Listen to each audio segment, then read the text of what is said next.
kepada Yesus, satu-satunya Allah dan Tuhan kami, Juru Selamat dunia. Seperti pujian ini, kami berserah. Terima kasih Bapa untuk hari yang baru Tuhan anugerahkan kepada kami. Mari kita berdoa bersama-sama. Ulangi seperti apa yang saya ucapkan. Bapa kami yang ada di dalam surga, dikuduskanlah namamu. Datanglah kerajaanmu. Jadilah kehendakmu di bumi ini seperti di dalam surga. Bapa yang baik, berikanlah kami pada hari ini rezeki yang menjadi bagian kami secukupnya, cukup untuk memberikan pinjaman kepada banyak bangsa, sedangkan kami sendiri tidak punya pinjaman cukup untuk menjadi saksi Tuhan, mulai dari Yerusalem, Yudea, Samaria, sampai ke ujung-ujung bumi. Cukup untuk menjadikan semua bangsa murid Kristus dan membaptis mereka dalam nama Yesus. Terima kasih Bapa untuk rezeki yang secukupnya, dan ampunilah dosa-dosa kami, ampunilah kesalahan kami, seperti kami pun mengampuni orang-orang yang bersalah kepada kami. Dan janganlah masukkan kami ini ke dalam pencobaan, tetapi bebaskanlah kami dari segala yang jahat.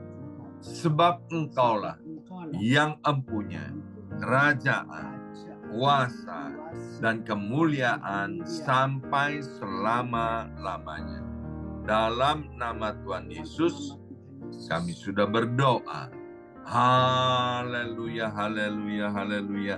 Mari Bapak Ibu sekalian, sekarang kita bersama-sama secara serempak dan serentak kita akan menggemakan Mazmur 91 dengan suara yang keras, dengan suara yang lantang dari tempat kita masing-masing.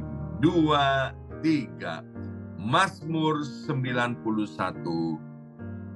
Orang yang duduk dalam lindungan yang maha tinggi dan bermalam dalam naungan yang maha kuasa akan berkata kepada Tuhan, tempat perlindunganku dan kubu pertahananku, Allahku yang kupercayai. Sungguh Tuhanlah yang akan melepaskan aku dari jerat penangkap burung dan dari penyakit sampar yang busuk. Dengan kepaknya Tuhan akan menudungi aku. Di bawah sayapnya aku akan berlindung. Kesetiaan Tuhan ialah perisai dan pagar tembok. Amin, amin, amin. Terjadi di dalam nama Tuhan Yesus. Aku tak usah takut terhadap kedahsyatan malam, terhadap panah yang terbang di waktu siang, terhadap penyakit sampar yang berjalan di dalam gelap, terhadap penyakit menular yang mengamuk di waktu petang. Walau 1.000 orang rebah di sisiku dan 10.000 di sebelah kananku, tetapi itu tidak akan menimpa aku. Aku hanya menontonnya dengan mataku sendiri dan melihat pembalasan terhadap orang-orang fasik. Sebab Tuhan ialah tempat perlindunganku, yang maha tinggi telah kubuat tempat perteduhanku. Amin, amin, amin. Terjadi di dalam nama Tuhan Yesus. Malapetaka tidak akan menimpa aku dan tulah tidak akan mendekat kepada kemahku. Sebab malaikat-malaikat Tuhan akan diperintahkan oleh Tuhan kepadaku untuk menjaga aku di segala jalanku. Para malaikat Tuhan akan menatang aku di atas tangannya, supaya kakiku jangan terantuk kepada batu. Singa dan ular tedung akan aku langkai. Aku akan menginjak anak singa dan ular naga. Amin, amin, amin. Terjadi di dalam nama Tuhan Yesus. Sungguh, hatiku melekat kepada Tuhan, maka Tuhan akan meluputkan aku. Tuhan akan membentengi aku, sebab aku mengenal nama Tuhan. Bila aku berseru kepada Tuhan, Tuhan akan menjawab aku.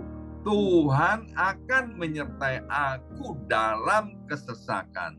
Tuhan akan meluputkan aku dan memuliakan aku. Dengan panjang umur akan Tuhan kenyangkan aku, dan akan Tuhan perlihatkan kepadaku keselamatan daripadanya. Amin, amin, amin. Terjadi di dalam nama Tuhan Yesus. Terima kasih Bapa untuk kesempatan hari ini. Kembali kami akan mendengarkan sebagian daripada kebenaran firman-Mu. Biarlah firman-Mu itu menjadi pelita buat kaki kami dan terang buat jalan hidup kami. Dalam nama Yesus, kami sudah berdoa. Yang siap mendengarkan firman Tuhan, angkat jempolnya ke depan dan katakan amin 3 kali. Amin, amin, amin.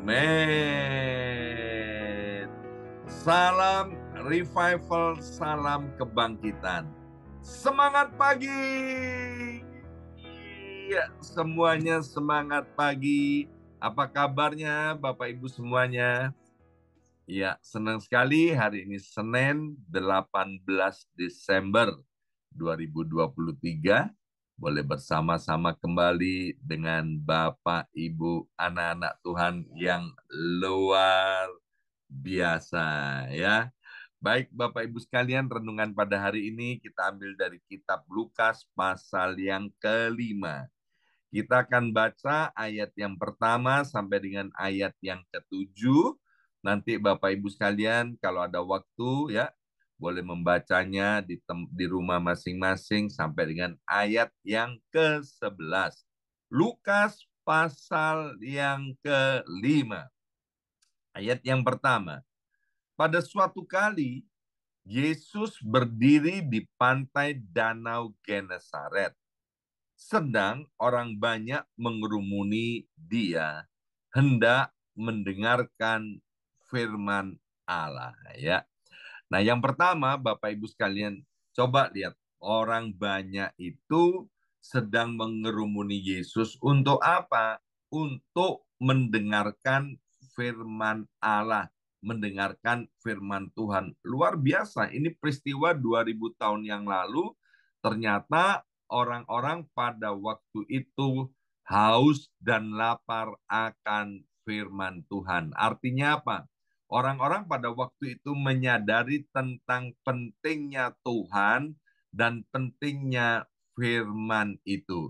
Maka itu saya berharap Bapak Ibu semuanya terus mempertahankan roh yang sedang menyala-nyala ini untuk terus-menerus mencari Tuhan, mencari firman Tuhan, haus dan lapar akan firman Tuhan.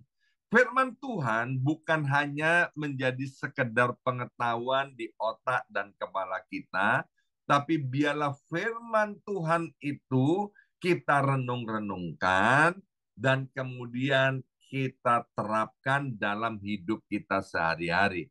Alkitab berkata orang-orang yang berbahagia adalah orang-orang yang mendengarkan firman Tuhan. merenungkannya siang dan malam, dan kemudian melakukannya dalam kehidupan sehari-hari. Bapak Ibu sekalian, banyak hal yang membingungkan di dunia ini. Banyak pengajaran yang membingungkan di dunia ini. Banyak input-input yang ada di depan mata kita, yang ada di telinga kita, yang sedang ditawarkan oleh dunia ini. Tapi kalau kita hidupnya penuh dengan firman Tuhan, kita bisa tahu mana yang datang dari Tuhan, mana yang bukan datangnya daripada Tuhan. Ya, kita cakap untuk membedakannya. Yang kedua, ayat yang kedua dikatakan ia, yaitu Yesus, melihat dua perahu di tepi pantai. Nelayan-nelayannya telah turun dan sedang membasuh jalannya.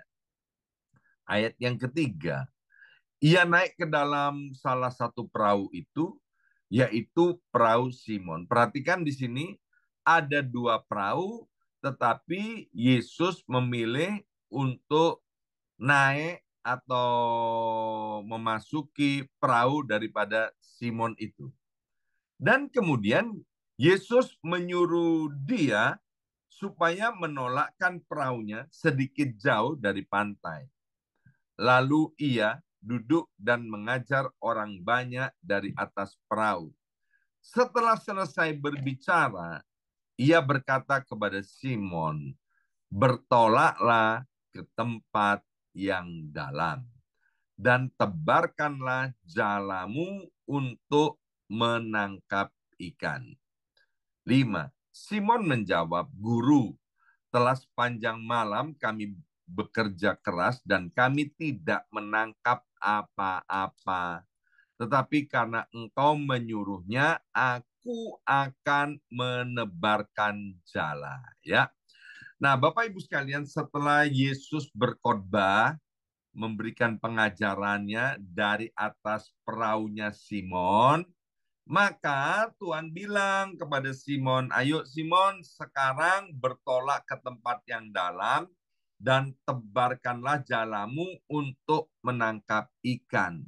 Tapi lihat ya, Simon itu luar biasa. Dia bilang, "Guru, telah sepanjang malam kami bekerja keras dan kami tidak menangkap apa-apa. Tetapi karena engkau menyuruhnya, aku akan menebarkan jala juga." Simon adalah seorang nelayan yang ahli untuk menangkap ikan. Tapi daripada pembacaan kita pada hari ini, orang yang ahli ternyata bisa gagal.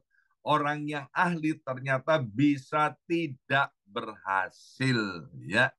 Sehingga kemudian dia bilang, "Guru, sepanjang malam kami sudah bekerja keras, tapi tidak menangkap apa-apa. Tapi karena engkau menyuruhnya, aku akan menebarkan jala juga." Ini maknanya banyak, Bapak Ibu sekalian, ya. Yang pertama, Simon mau membuktikan bahwa apa yang dia katakan itu supaya Yesus tahu. Ya, kamu lihat sendiri ya, bahwa ikannya nggak ada, ya. Tapi karena aku menghormati engkau sebagai guruku, ya nggak apa-apa.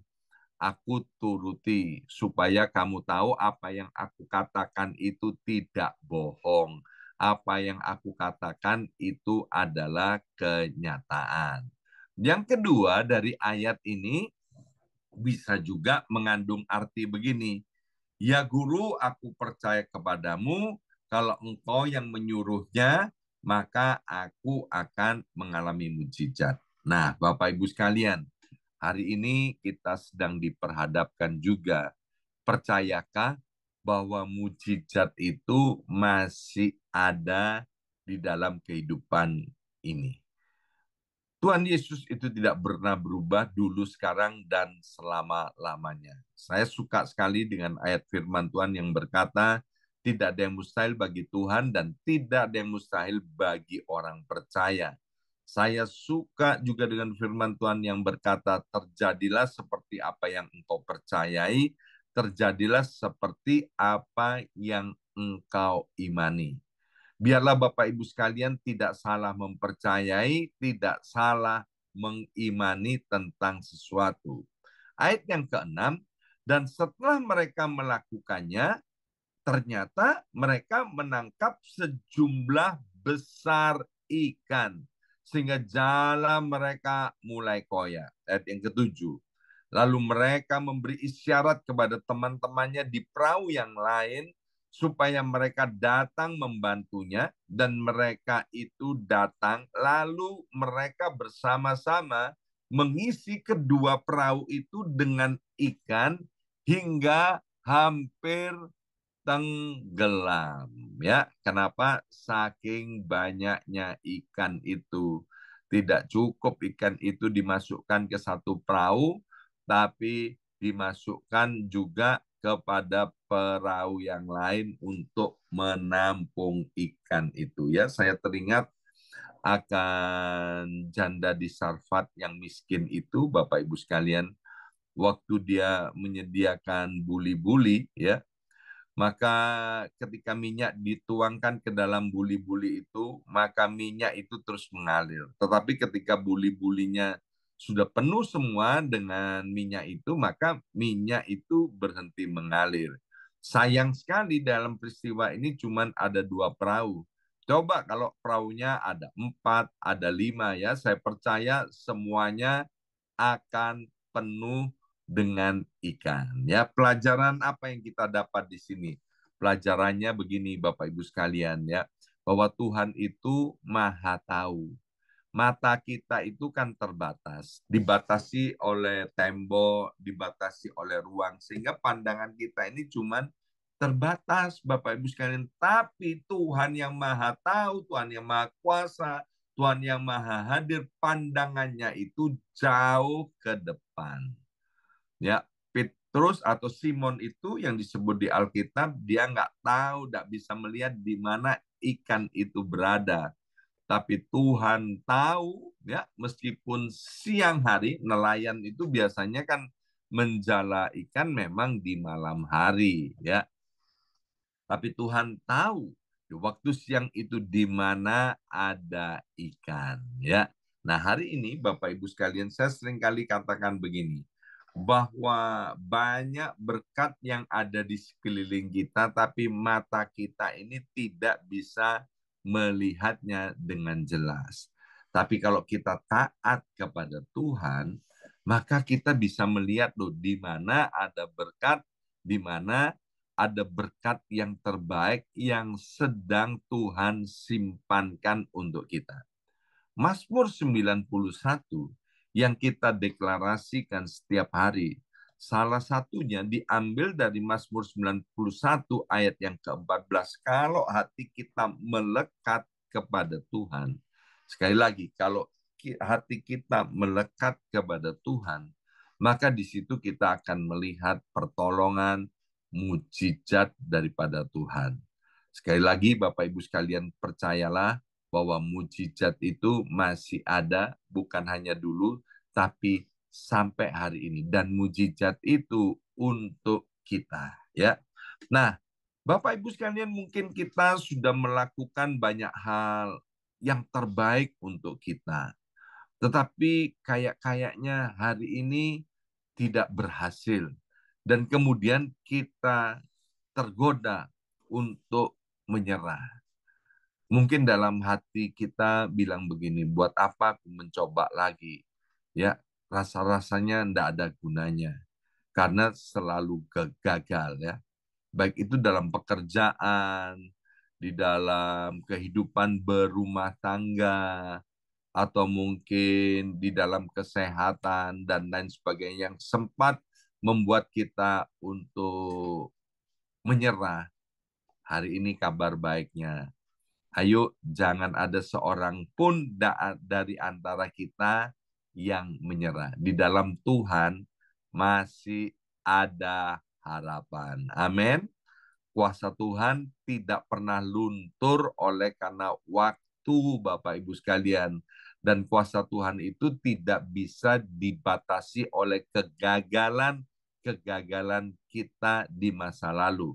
Kegagalan-kegagalan kita di masa lalu itu adalah bagian sejarah atau adalah salah satu episode di dalam kehidupan kita. Biarlah hari ini kita mau move on dan memasuki episode yang baru dari kehidupan ini, ya. Pelajaran yang kita dapat yang pertama, izinkan Yesus itu untuk masuk ke dalam perahu kita. Simon waktu itu bisa bilang begini, waktu Tuhan mau naik ke perahu Simon, Simon bisa bilang ini, no, no, no, jangan Tuhan, ya kan? Jangan guru, jangan naik perahu ini. Tapi luar biasa, Simon berespon, oh ya silahkan. Kalau guru mau naik perahu ini, silahkan. Ya, demikian juga Bapak Ibu sekalian, Tuhan berdiri di depan pintu hati kita, sedang mengetuk kita. Kalau kita mau buka hati kita dan mengizinkan Tuhan untuk masuk, naik di dalam perahu kehidupan kita, perahu perkawinan kita, perahu pekerjaan kita, bisnis kita, maka kita akan melihat perkara-perkara yang ajaib yang belum pernah kita lihat, bahkan yang belum pernah kita dengar, itu Tuhan akan sediakan bagi kita. Kita pernah ingat Bapak Ibu sekalian peristiwa tabut Allah yang dititipkan di rumah Obed-Edom. Ketika tabut Allah itu ada di rumah Obed-Edom, maka hadirat Allah ada di situ dan Obed-Edom itu diberkati dengan luar biasa. Waktu Yesus ada di perahunya Simon, Simon diberkati.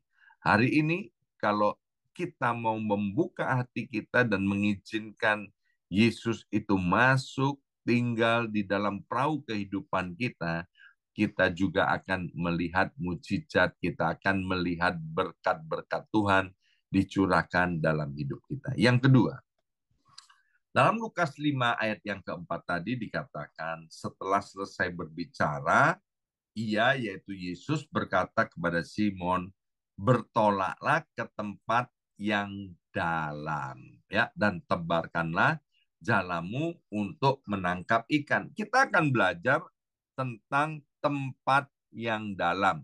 Mengapa Tuhan mengajak Simon ke tempat yang dalam, ya? Saya pernah pergi memancing, Bapak Ibu sekalian, ya, naik perahu bayar $60. Kemudian perahu itu membawa saya ke tempat yang dalam. Itu perjalanan kurang lebih dari tepi pantai sampai ke tempat untuk memancing itu kurang lebih 1 jam, ya. Dan sampai di situ kami mulai memancing dan mendapat ikan. Tapi saya juga pernah pergi memancing, ya, di Amerika sini, ya. Kami tidak sewa perahu tapi di pinggiran aja, ya kan, di pinggiran bawa pancing kemudian dilemparkan ke laut situ dan kami juga mendapat ikan. Jadi ikan itu juga ada di tengah, juga ada di pinggir, ya. Jadi ada maksudnya ini. Mengapa Tuhan mengajak Simon ke tempat yang dalam? Ya, yang pertama ini punya makna rohani begini, Bapak Ibu sekalian. Tuhan mau hubungan kita dengan Tuhan itu lebih dalam lagi. Ada satu pujian kuno, ku jatuh cinta padanya, ya, dan dalam dan bertambah dalam lagi. Tuhan mau kita ini sama Tuhan jangan biasa-biasa aja, Bapak Ibu sekalian. Tuhan mau kita menjadi orang-orang Kristen, orang-orang yang percaya, yang cintanya kepada Tuhan itu semakin dalam, semakin intim, Bapak Ibu sekalian. Kalau kita makin dalam hubungannya dengan Tuhan, maka ikannya, berkatnya juga makin besar dan melimpah. Waktu saya mancing dari tepian itu, Bapak Ibu sekalian, ya saya dapat ikan, tapi ikannya kecil-kecil. Kalau di dalam, ikannya besar-besar. Kalau kita hubungan sama Tuhan makin dalam, maka berkatnya makin besar dan makin berlimpah. Yang kedua, mengapa Tuhan mengajak Simon ke tempat yang dalam? Ada makna rohaninya. Karena di tempat yang dalam itu airnya jernih, airnya bersih. Waktu di Indonesia, saya bersama keluarga suka sekali sewa kapal, ya, kapal nelayan di tepi laut itu, dan kemudian pergi ke tempat yang dalam, dan sampai di situ perahunya parkir, dan kami loncat dari atas kapal itu, jernih sekali di tengah laut, dan kami berenang di tempat itu. Tempat yang dalam berbicara tentang kebersihan. Tempat yang dalam itu bicara tentang kekudusan. Alkitab bilang tanpa kekudusan tidak seorang pun bisa melihat Allah. Ya. Yang selanjutnya, tempat yang dalam artinya apa? Bapak Ibu sekalian, kalau kita pergi ke kolam renang, ya, di mana-mana nih yang ada kolam renang, pasti ada tempat yang dangkal, pasti ada tempat yang dalam. Tempat yang dalam itu kolamnya anak-anak, Bapak Ibu sekalian, ya, nggak peduli nih kolam renang di rumah pribadi maupun di tempat umum, ya, di hotel-hotel dan lain sebagainya, selalu begitu. Yang dangkal untuk anak-anak, yang dalam untuk dewasa. Nah, biarlah kita mengiring Tuhan itu menjadi Kristen yang bukan biasa-biasa, tapi Kristen yang dewasa. Untuk jadi Kristen yang dewasa, kita harus tertanam di dalam gereja lokal dengan setia. Ya, ada orang yang bilang begini, Bapak Ibu sekalian, ya, saya tanya, kenapa kok kamu pergi ke gereja ini, ke gereja BMC New York, ya? Baru datang 1-2 kali kan, kemudian saya ngobrol begini, ya kan? Dan orang itu bilang gini, ya Pak, kalau saya di gereja BMC New York ini, saya bertumbuh. Baru datang 2 kali bertumbuh. Bapak Ibu sekalian, kalau baru datang 2 kali bertumbuh, itu namanya kecambah. Tahu cambah nggak, Bapak Ibu sekalian? Cambah itu cepat bertumbuh. Cepat bertumbuh juga cepat mati, ya. Nggak ada orang pergi ke gereja 1-2 kali terus bertumbuh. Itu namanya Kristen kecambah. Ya, jadi kalau Kristen yang dewasa itu harus lama ada di gereja, tertanam di gereja, mengakar dengan kuat, kemudian bertumbuh dan menghasilkan buah. Baru datang 1-2 kali bilang aku bertumbuh di gereja ini, kecambah itu, ya kan? Bu Yongki ini kan paling pinter bikin kecambah, dan saya melihat proses bikin cambah.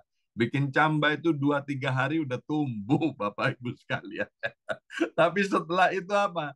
Setelah itu habis lenyap. Kekristenan jangan seperti itu. Biarlah kita tertanam di gereja lokal, ya, dengan setia, Bapak Ibu sekalian, dan di situ kita mendengarkan pengajaran-pengajaran yang